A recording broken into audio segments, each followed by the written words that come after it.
Chapitre 9. Livre des Nombres. Au désert du Sinaï, le Seigneur parla à Moïse la 2e année après leur sortie d'Égypte. Au cours du 1er mois, il dit « Que les fils d'Israël célèbrent la Pâque à la date fixée. Le 14e jour de ce mois, au coucher du soleil, vous la célébrerez à la date fixée.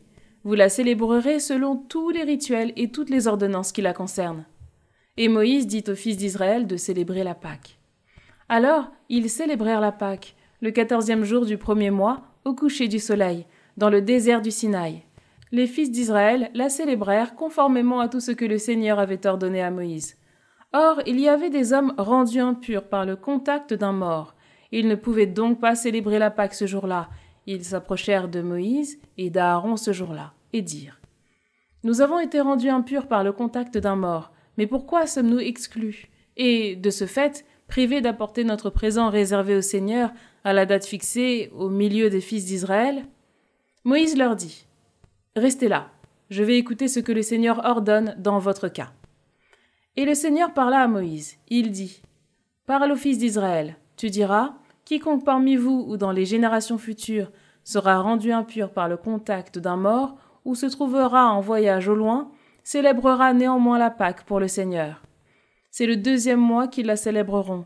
Le 14e jour, au coucher du soleil, ils mangeront l'agneau avec des pains sans levain et des herbes amères. Ils feront en sorte que rien n'en reste au matin, et ils ne briseront aucun de ses os. Ils célébreront la Pâque selon tout le rituel.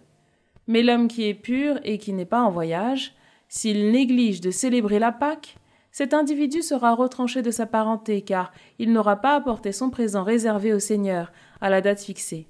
Cet homme-là portera le poids de sa faute.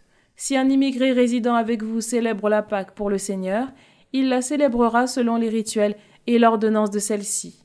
Il y aura un seul rituel pour vous, tant pour l'immigré que pour l'Israélite originaire du pays.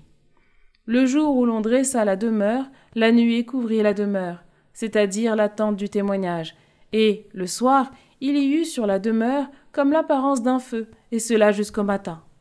Il en fut toujours ainsi. La nuée couvrait la demeure et, la nuit, il y avait l'apparence d'un feu.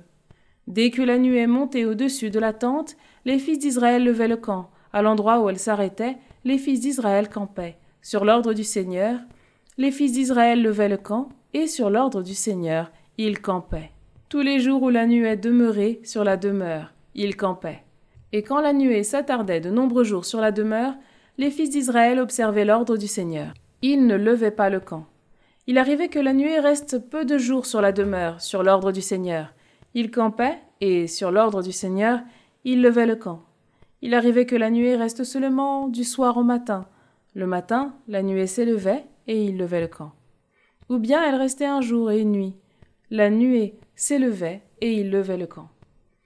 Que ce fût 2 jours, 1 mois ou plus encore, tant que la nuée s'attardait sur la demeure, demeurait au-dessus d'elle, les fils d'Israël campaient et ne levaient pas le camp. Mais dès qu'elle s'élevait, ils levaient le camp.